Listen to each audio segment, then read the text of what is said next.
안녕하세요. 주식 등대직입니다. 11월 21일 월요일 시장 말씀드리겠습니다.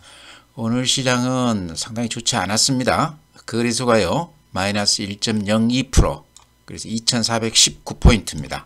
2400 정도가 겨우 유지가 됐다 이렇게 말씀드리고요. 코스닥이 마이너스 1.82%, 718포인트입니다. 그래서 양시장 모두 상당히 좋지 않았다. 거래대금을 보면요, 거래대금도 상당히 소강 상태다 이렇게 보여집니다. 거래소가요 6조 9천억이니까 최근에 시장이 이렇게 좀 달아올랐을 때는 13조 11조 그래서 10조도 이렇게 넘어섰다가 다시 6조 9천억이니까 거래가 좀 뜸해졌다, 활기가 많이 줄었다, 이런 걸로 봤을 때 확실하게 지금은 조정장이다 이렇게 보시면 될 것 같아요. 단기 급등에 대한 좀 조정을 받고 있지 않나 이렇게 보여집니다. 코스닥도 5조 2천억입니다. 거래대금이. 그래서 거래소나 코스닥이나 양시장 모두 시장이 좀 소강 상태다. 그림으로 보면 이런 모양이죠. 400포인트가 빠졌다가 이렇게 더블 버텀 바닥을 찍고 다시 근 400포인트가 올라줬었는데 단기로 따지면 이 상당히 많이 올라줬어요. 거의 한 400포인트 정도 이렇게 올라줬기 때문에요. 여기에서 이렇게 살짝 머리를 숙이면서 조정을 받고 있다. 제가 보기에는요, 이렇게 보시면 요게 21선입니다. 21선은 생명선이라고도 그러고 또 심리선이라고도 그러죠. 21선이 깨지면 절대 안 된다, 이제 이런 얘기인데 지금 21선 위에서 이렇게 조정을 받고 있습니다. 그래서 모양이 그렇게 썩 나쁜 건 아니다. 조정을 받는다고 그러면요, 요 21선까지 여기가 아마 2380 정도 되는 수치 같아요. 여기가. 그래서 1차 지금 오늘 이제 2419포인트인데요. 여기서 살짝 조금 더 밀린다고 그러면 여기 하락이 저지가 되지 않겠나, 저는 그렇게 봅니다. 이제 그런 이후에는 이제 미국 시장이라든가 여러 가지 우리 증시 지표라든가 이런 것들이 아직은 이렇게 최악의 상황은 아니다 이렇게 말씀을 드립니다. 하나씩 제가 말씀을 드리겠습니다. 주봉을 보면요 이런 모양입니다. 항상 제가 보여드리죠. 요 추세 상단, 이게 한 2년 동안 요 추세선 이렇게 그어보면 이렇게 딱 그어지는데요, 여기를 뚫지 못하고 항상 이렇게 버벅대다가 이번에 이거를 뚫었거든요. 이게 보이시죠? 그래서 이 정도면 일단 바닥은 벗어난 거 아닌가. 그렇다고 봤을 때 이번 시장이 이제 반등에 대한 조정으로 이렇게 보인다 이렇게 말씀을 드립니다. 주봉으로 그렇고요. 월봉으로 봐도 바닥은 벗어난 그런 그림이에요. 이렇게 보면은 이게 10년 동안 이렇게 그려진 그림인데요. 요 지지선 여기에서는 확실하게 지지가 되고 있다 이렇게 말씀을 드립니다. 이번에도 요 지지선에서 10년 동안 다져온 이 지지선에서 이번에도 이렇게 강하게 반등을 해줬습니다. 이런 걸로 봤을 때 완벽하게 강세장으로 접어들었다 이렇게 얘기하기는 어려울지 몰라도 바닥은 확인해 준 거 아닌가 이번에. 그래서 이번 시장도 어느 정도 조정을 받고 나면 한 21선 일봉으로 봤을 때 그쯤에서 좀 반등이 되지 않을까 그렇게 봅니다. 다음은요, 매수 주체별 수급을 보면 오늘 특징은 외국 애들이 거래소에서 한 1600억 매도했고요. 코스닥에서 한 670억 매도 우위했습니다. 그러니까 합치면 한 2300억 정도 매도 우위했는데 금액으로는 얼마 안 되지만 외국 애들이 최근에 추세적으로 꾸준히 매수 우위했던 그 추세를 봤을 때 최근 며칠간은 사기도 하고 팔기도 하면서 약간 이렇게 매도를 하고 있다. 요게 지금 우리 시장에 수급에서 좀 영향을 주는 것 같습니다. 그러면서 지금 우리 시장도 조정을 받고 있는데요. 외국 애들 수급은 앞으로도 꾸준히 좀 지켜봐야 될 것 같습니다. 어쨌든 오늘 매도 우위다. 개인들은 한 3천억 정도 매수 우위고요. 기관은 매수하고 매도가 엇갈렸습니다. 거래소는 매수하고 코스닥은 한 1,500억 정도 매도 우위했습니다. 그동안에 이제 그 추이를 보면은요, 외국 애들 좀 추이를 우리가 눈여겨본다고 그러면요, 요게 이제 외국 애들 그동안에 사고판 수급 추이인데요. 보시면 6천억, 3,700억 10월달 들어서 5천억 이렇게 상당히 큰 폭으로 이렇게 매수 우위를 하다가요. 최근 며칠간은 오늘은 1,600억 매도 우위했고, 이거 거래소만 따졌을 때입니다. 어제는 또 1,900억 매수 우위했고, 그제는 3,800억 매도 우위. 그러니까 쭉 매수 우위로만 이렇게 외국 애들이 하다가 지금은 반반이 절반은 매도하는 날, 또 절반은 매수하는 날 이렇게 엇갈리고 있습니다. 그러니까 매도 우위가 나오면서 이렇게 장이 조금 이렇게 좀 주춤하는 것 같습니다. 반면에 개인들은 오히려 최근에 매도만 하다가 개인들이 쭉 이렇게 10월달, 11월달 들어서 매도만 하다가 최근 며칠간은 매수하는 날이 더 많습니다. 개인들이요. 기관들은 여전히 매도 우위가 많고요. 그래서 이런 거를 봤을 때 개인들이 조금 그 시차를 두고 후행성으로 뒤늦게 뛰어든다 이런 느낌이 좀 드시죠. 외국 애들이 먼저 바람을 잡아서 많이 올리고 그 다음에 개인들이 이제 좀 이렇게 매수 우위를 하면서 좀 뒤늦게 뛰어들었다 이런 느낌이 날 겁니다. 기관들은 꾸준히 이렇게 매도 우위하고 있고요. 그 다음에 이제 그 예탁금이라든가 자금시장 동향을 보면요. 개인들 그 계좌에 있는 현금을 모아놓은 게 고객 예탁금이죠. 49조 7천억입니다. 그러니까 이렇게 연으로 따졌을 때 쭉 이렇게 돈이 빠져나가다가 최근 들어서 이렇게 살짝 돈들이 들어오고 있습니다. 구체적으로 보면요. 11월 8일 날 46조 9천억이었는데요. 지금 49조 7천억이니까 한 일주일 정도 되죠. 이 기간 동안에 한 3조 정도가 개인들 돈들이 좀 들어왔습니다. 그러면서 이제 외국 애들은 좀 팔고 시장은 좀 조정을 받고 있는 그런 모양입니다. 그래서 항상 개인들이 이렇게 매수에 들어오면 외국 애들은 거기다 대고 팔고 조금 나가는 그런 모습이거든요. 그래서 요게 이제 제가 그동안에 겪었던 시장 경험치로 본다고 그러면요.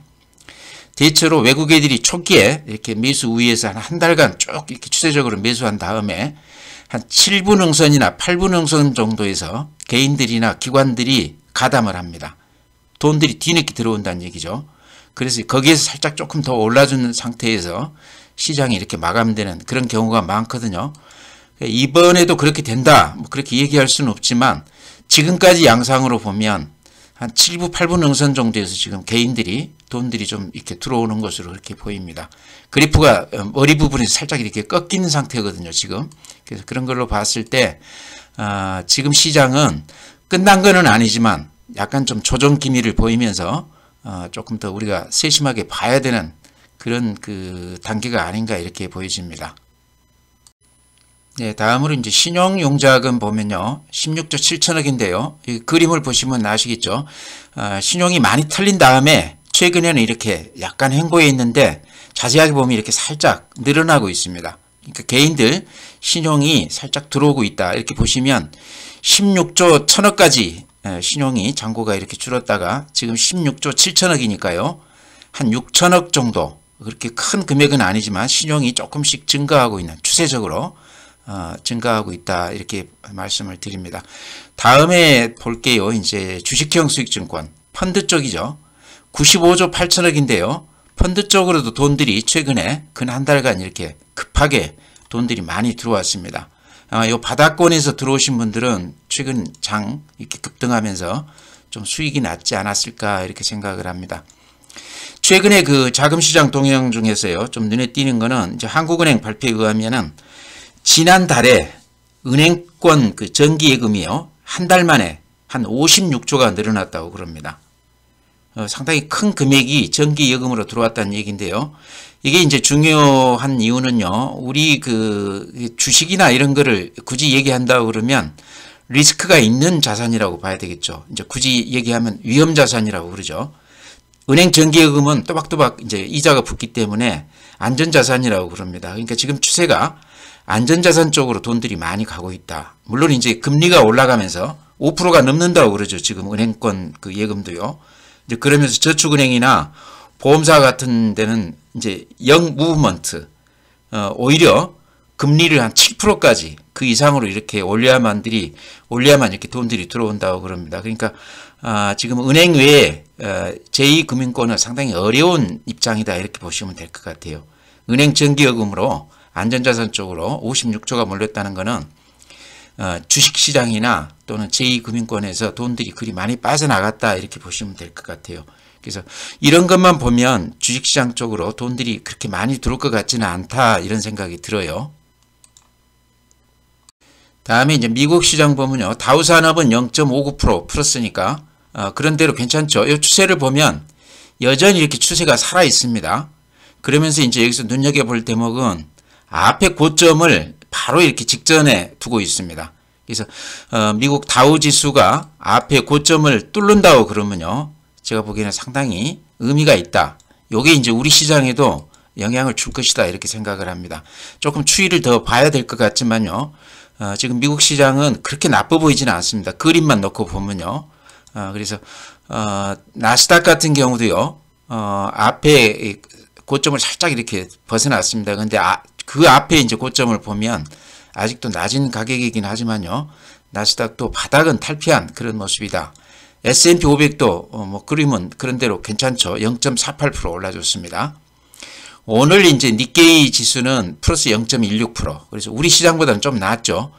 일본 시장이 모양이 그런대로 괜찮습니다. 미국 시장하고 비슷하게 이렇게 가고 있습니다.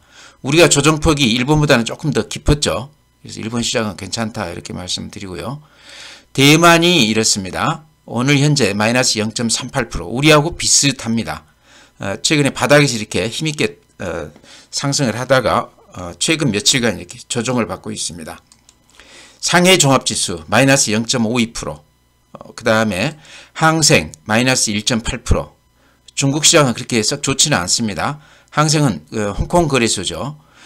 심천종합 여기도 이렇게 살짝 고개를 숙인 우리 종합지수하고 비슷하다 이렇게 보시면 될 것 같습니다. 네, 또 오늘 이제 눈에 띄는 종목은요.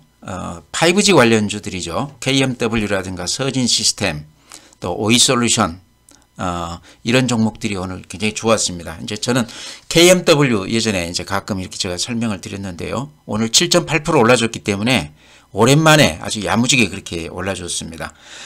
오늘 이제 아마 어제 뉴스가 떠서 아마 다들 보셨을 텐데요. 정부에서 통신 3사에 대해서 주파수를 박탈하겠다 그렇게 발표를 했습니다. 그러니까 그동안에 5G 그 시설 투자 관련해서 뭐 예를 들어서 기지국이라든가 안테나라든가 이런 거겠죠.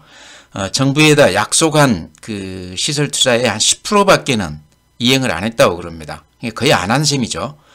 그러다 보니까 KT하고 LGU+는 주파수를 박탈하겠다 이렇게 얘기를 했고요. SKT 같은 경우는 조건부로 할당을 하겠다 이렇게 얘기를 했고 그러면서 이제 또 이 3사 외에 네 번째 통신사 가능성도 그렇게 비쳤습니다. 그러니까 상당히 강력하게 이렇게 정부에서 발표를 한 건데요. 아마 이러면서 이제 통신 3사에서 그동안 이행률이 10%밖에 못 미쳤기 때문에 앞으로 이제 추가로 좀 서둘러서 시설 투자를 하지 않겠나 이제 이런 기대감 때문에요. 5G 관련해서 부품주 이런 쪽들이 장비주 이런 쪽들이 많이 올랐습니다. KMW가 어쨌든 좀 대표 종목이라고 볼 수 있겠죠. 규모로 봐서나 여러 가지로요. 오늘 이제 7.8% 올라주는 게 이제 그런 이유가 아닌가 이렇게 생각을 합니다. KMW는 방금 말씀드린 대로 통신 3사 그런 것 때문에 실적이 이렇게 안 좋습니다. 2020년에만 해도요. 영업이익이 327억이었습니다. 매출액도 3,300억이고 근데 2021년 들어서면서 매출액도 2천억으로 뚝 떨어졌고요. 영업이익도 마이너스 279억이 됐습니다. 적자 기업으로 이렇게 전환을 했죠. 2022년에 와서는 또 매출액도 1,700억으로 줄었고 영업이익도 금년에 마이너스 390억이 날 것으로 그렇게 예상을 하고 있습니다. 실적이 이렇게 좋지 않으니까요. 좋을 리가 없죠. 국내뿐만 아니라 지금 해외 쪽으로도 미국이나 일본 쪽 또 인도 이런 쪽 같은 경우도 기존에 기대했던 그런 어떤 설비 투자라든가 이런 것들이 거의 이루어지지 못하고 있습니다. 근데 이제 내년에는 그쪽이 상당히 활성화될 것으로 그렇게 지금 기대를 하고 있습니다. 근데 어쨌든 지금까지 실적이 이렇게 좋지 않기 때문에 그래프로 보면 이런 모양입니다. 일봉으로 보면 그래도 여기서 살짝 이렇게 반등해주는 그런 모양이긴 한데 주봉으로 한번 제가 보여드리겠습니다. 이때가 89,000원인데요. 이때가 2020년 9월 달입니다. 그래서 지금요 28,000원이니까 얼른 봐도 한 3배 빠진 거죠. 그러니까 요거 가지신 분들이 마음고생이 대단했을 것 같아요. 그러죠? 이제 팔고 나가신 분도 계시겠지만 이때 꼭지로 잡아서 지금까지도 5G 하면은 앞으로 기대를 많이 했었던 업종이거든요. 물론 이제 코로나가 우리가 생각지도 못한 코로나 때문에 설비 투자 이런 쪽에서 이제 좀 주춤한 것도 있지만 실적이라든가 이런 걸로 봤을 때 견디기가 힘들 만큼 지금 많이 빠졌습니다. 아마 팔 사람들은 다 팔았을 것 같아요. 그래서 지금 28,000원인데 한 3배 빠진 가격이거든요. 근데 이 상태에서 이제 정부에서 상당히 그 강한 대책을 이렇게 발표를 했기 때문에 요게 조금 먹히지 않을까. 워낙 많이 빠진 여기에서 조금 이렇게 지금 반등을 하고 있는 거 아닌가 이렇게 생각을 합니다. 여기서 이제 우리가 또 눈여겨볼 만한 대목은요. 그 수급 관련해서 대차 거래가 상당히 감소를 했는데 KMW 같은 경우는요. 그러니까 대차 거래 감소 3위 종목입니다. 그러니까 상당히 많이 그 감소를 했다는 얘기인데 46만 주가 줄어가지고 지금 현재 잔고가 한 340만 주 정도 된다고 그럽니다. 아직도 그렇게 적은 건 아니지만 그래도 감소하고 있다. 이런 게 조금 약간 좀 좋은 얘기 같고요. 주가로 봤을 때 이제 일봉으로 보면요. 이렇게 보입니다. 이렇게 급락을 했다가 횡보 국면 지나고 지금 살짝 이렇게 반등세를 이렇게 접어든 맛이 있습니다. 그렇죠? 매물대는 저 위에 한 33,000원대 이렇게 집중해 있어요. 32,000원대. 지금 28,000원인데 요 매물 집중대까지는 1차적으로 좀 기대해도 되지 않겠나. 이유는요. 이제 실적은 지금 그렇지만 내년 가면 이제 코로나가 어느 정도 이렇게 잠잠해졌기 때문에 설비 투자가 좀 되지 않을까 하는 그런 기대감. 그 다음에 어제 이제 나온 정부에서 그 어떤 그 초강력 대책 이런 것들이 어우러지면서 바닥은 조금 이렇게 확인해 준 거 아닌가 그런 생각은 들어요. 그래서 지금까지 이렇게 안 팔고 버티신 분이라고 그러면 버텨도 되지 않나. 또 이렇게 좀 주춤할 때는 좀 들어가도 되지 않나 그런 생각입니다. 그래서 좀 눈여겨보실 때가 되지 않았나. 지금 이제 소외된 주식들이 조금씩 이렇게 바닥에서 반등해주는 그런 흐름이 있거든요. 그래서 5G 관련 KMW도 그런 시각으로 좀 봐줘도 되겠다. 앞에 매물대까지는 잘하면 반등이 가능해 보일 수도 있겠다. 이렇게 말씀을 드립니다. 다음은요. 폐배터리 대표주죠. 성일하이텍이 오늘 1.85% 올라줬습니다. 126,900원인데요. 이게 상장하고 나서 16만원대까지 급등을 했다가 지금 좀 조정을 받고 있는 그런 모습입니다. 성일하이텍은 이제 먼저 실적을 이렇게 좀 보여드리고 싶습니다. 실적을 보면요. 실적이 대단히 좋아요. 이게 상장한 지 지금 한 반년도 안 됐죠. 아직. 여기 얼른 봐도 실적을 보면요. 2022년 실적만 이렇게 넣고 보면 매출액이 2260억 2021년에 1400억이었는데 거의 한 50% 이상 이렇게 좋아졌고 영업이익도 2021년에 169억이었는데요. 금년에는 433억이 될 것으로 그렇게 예상하고 있습니다. 그래서 제가 보기에는 알짜 기업 같아요. 여기가. 그 외에도 좀 몇 가지 지표를 이렇게 보면요. 부채 비율 같은 건 36% 거의 없는 거죠. 부채가. 유보율 같은 경우 작년에 2300%. 그 다음에 ROE 가장 중요한 지표라고 봤을 때 17이거든요. 워런 버핏 같은 경우는 ROE가 15 이상이면 무조건 투자해도 된다. 그런 얘기도 하고 그러죠. 퍼는 지금 한 38 정도 됩니다. 근데 높아 보이지만 지금 배터리 관련해서 예를 들어서 LG 에너지 솔루션 같은 경우는요. 퍼가 지금 150이거든요. 그런 걸로 봤을 때 폐배터리 대표 종목 성일하이텍이 실적이나 여러 가지로 봤을 때 또 성장성이나 이런 걸로 봤을 때 퍼도 아직은 그렇게 높은 건 아니다. 이렇게 말씀을 드립니다. 이제 이 뉴스에 보도된 거를 보면요. 최근에는 현대차, 테슬라 이렇게 완성차 업체뿐만 아니라요. 기존의 그 배터리 셀 업체, 에너지 솔루션, LG 에너지 솔루션, SK온, 삼성 SDI 이런 데들도 지금 폐배터리 쪽에 굉장히 관심을 갖고 집중하고 있다고 그럽니다. 근데 중요한 것은 성일하이텍이 단일 업체로서 기술력이 굉장히 앞서 있다고 그래요. 이것도 이제 상당히 그 진입 장벽이 있다고 그럽니다. 기술력이나 이런 기존의 어떤 그 네트워크가 필요하다는 거죠. 폐배터리를 모집을 해서 수집을 해서 이제 그거를 다시 재생한다는 건데 거의 한 90% 이상 재생이 된다고 그래요. 그래서 그런 측면에서 물론 대기업들 이런 데서도 이제 관심을 갖고 있지만 지금 성일하이텍이 그래도 가장 앞서서 이렇게 나가고 있고 실적으로도 아까 방금 보여드린 대로 굉장히 좋습니다. 기업 내용도 좋고요. 그래서 성일하이텍 지금 16만 원대에서 지금 12만 원대까지 왔는데 요 정도 가격이면 들어가도 되는 거 아닌가 그렇게 보입니다. 요거 이제 또 특별히 말씀드린다고 그러면 제가 항상 말씀드리지만요. 여기가 유동주식이 한 1100만 주밖에 안 됩니다.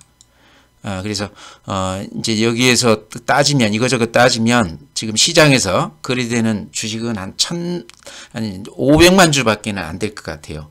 그래서 수급 면에서 물량이 이렇게 많지 않기 때문에 예전에 이제 이게 올라갈 때 이렇게 상당히 큰 폭으로 이렇게 급등한 걸 아마 보셨을 겁니다. 약간 품절주 성격이 있습니다. 그러니까 기관에서 한 1, 20만 주 이렇게 살려고 그러면 물건이 그렇게 많지 않다 그런 얘기죠. 그런 측면에서 장이 조금 이렇게 좋아지면 또 수급 관련해서 상당히 그 유리한 그런 종목이 아닌가 이렇게 생각을 합니다. 그래서 12만 원대라고 그러면 한번 들어가 볼 만하다 그래서 말씀을 드립니다. 네, 다음에 이제 풍력 관련해서 상강 M&T, CS 윈드 이 두 종목 제가 자주 말씀을 드리는데요. 오늘 이제 두 종목 다 보합 수준에서 이렇게 끝나줬습니다. 그래서 최근에 살짝 오른 감은 있지만요. 주봉으로 봤을 때 아직도 가격이 부담이 없다 제가 이렇게 말씀을 드렸는데요. 다시 한번 이렇게 상강 M&T 제가 그 주봉으로 이렇게 보여드리면요. 이런 모양입니다. 거의 한 2년 넘게 이렇게 횡보하고 있거든요. 그래서 가격으로 부담이 없다. 물론 일봉으로 보면 살짝 바닥에서 이렇게 올라준 맛은 있습니다. 일봉으로 봐도 그렇게 부담은 없죠. CS 윈드 같은 경우도요. 일봉으로 보면 최근에 살짝 이렇게 올라준 맛은 있지만 주봉으로 보면요. 2년 동안 오히려 빠져있는 가격입니다. 근데 풍력 관련해서 최근에 나온 그런 뉴스라든가 이런 걸 보면 이런 쪽은 앞으로 성장성이 제가 보기에는 무궁무진하다 이렇게 보여집니다. 특히 이제 오늘 그 뉴스 나온 거 보니까 유진투자증권 그 리포트를 보니까 CS 윈드 같은 경우는 지멘스하고 글로벌 최대 해상풍력 기자재 공급업체라고 그러죠. 3조 9천억 정도 해상풍력 타워 공급 계약을 확정했다고 그럽니다. 상당한 규모인데요. 이제 그러면서 유럽하고 미국 그 해상풍력 타워 시장을 사실상 선점한 것이다 이렇게 지금 평가를 해놨습니다. 상당히 그 큰 뉴스 같은데요. 일봉으로 이제 이런 것들이 좀 반영이 돼서 좀 오른 감은 있지만 아직도 주봉으로 봤을 때는 부담이 없어 보입니다. 해상풍력 글로벌 1위 업체라는 이거 자체도 상당히 프리미엄을 좀 줘야 되는 그런 내용이 아닌가 싶고요. 그래서 이런 걸로 봤을 때 가격이 매력이 있다. 그래서 두 종목은 같이 이렇게 좀 보셨으면 해서 말씀을 드립니다.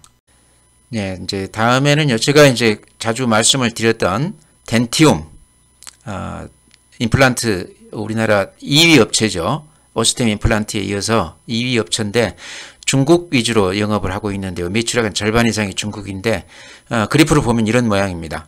많이 빠졌다가 10만 7천 원까지 갔다가 지금 8만 2천 원인데요. 그래도 한 20% 빠진 가격이거든요. 지금 가격이. 그 다음에 또 눈여겨볼 만한 게 요게 지금 매물 집중대라고 봤을 때 요 매물대를 벗어나 있습니다. 그러면서 매물대가 이렇게 얇아졌어요. 그래서 이런 걸로 봤을 때 수급에서 상당히 좋은 모양이다. 가격으로 봤을 때 지금 들어가도 되는 종목 아닌가 이렇게 말씀을 드렸고요. 그 외에도 SPG 같은 경우도 그래프로 보면 지금 가격이 전혀 부담이 없습니다. 이렇게 보시면 추세가 살아있죠. 앞에 고점이 22,250원인데요. 지금 18,000원이니까 이것도 한 20% 정도 빠져 있습니다. 로봇 관련 가장 탑픽 종목으로 제가 이렇게 말씀을 드렸는데요. 로봇 종목들이 아직 대부분 실적이 뒷받침이 안 되고 있는데 SPG는 실적이 뒷받침이 되고 있는 실적주다 이렇게 말씀을 드렸습니다. 그래서 한번 들어가 보시다 이렇게 말씀을 드렸고요. 또 더존 비전 같은 경우도 최근에 이제 자사주 한 500억 170만 주 매입하겠다 3개월 동안. 그래서 수급에서 상당히 여건이 좋아졌다. 여기도 지금 보시면 요 매물대에 지금 딱 이렇게 들어와 있습니다. 여기 벗어난다고 그러면요. 여기 보시면 매물이 그렇게 두텁지가 않아요. 그래서 여기만 벗어난다고 그러면 좀 더 가볍게 좀 이렇게 반등할 수 있지 않을까 그런 생각을 합니다. 이것도 9만원대에서 3만원까지 빠졌다가요. 지금 36,000원인데 아직도 한 3배 가까이 빠진 가격입니다. 그래서 가격으로 봤을 때는 부담이 없다. 이제 이렇게 말씀을 드립니다. 방금 말씀드린 덴티움, SPG, 더존비전 이런 것들은 최근에 시장이 대형주 위주로 시총 상위 종목 위주로 이렇게 가다 보니까 많이 소외가 됐지만 실적이라든가 수급이라든가 그래프라든가 이런 것들로 봤을 때 지금 들어가도 좀 무난해 보이는 그런 종목에 대해서 이렇게 제가 거듭 추천을 드립니다. 이런 종목들 같이 이렇게 눈여겨보시기 바랍니다. 네, 오늘 이제 이렇게 마치고요. 다음 내일 또 뵙도록 하겠습니다.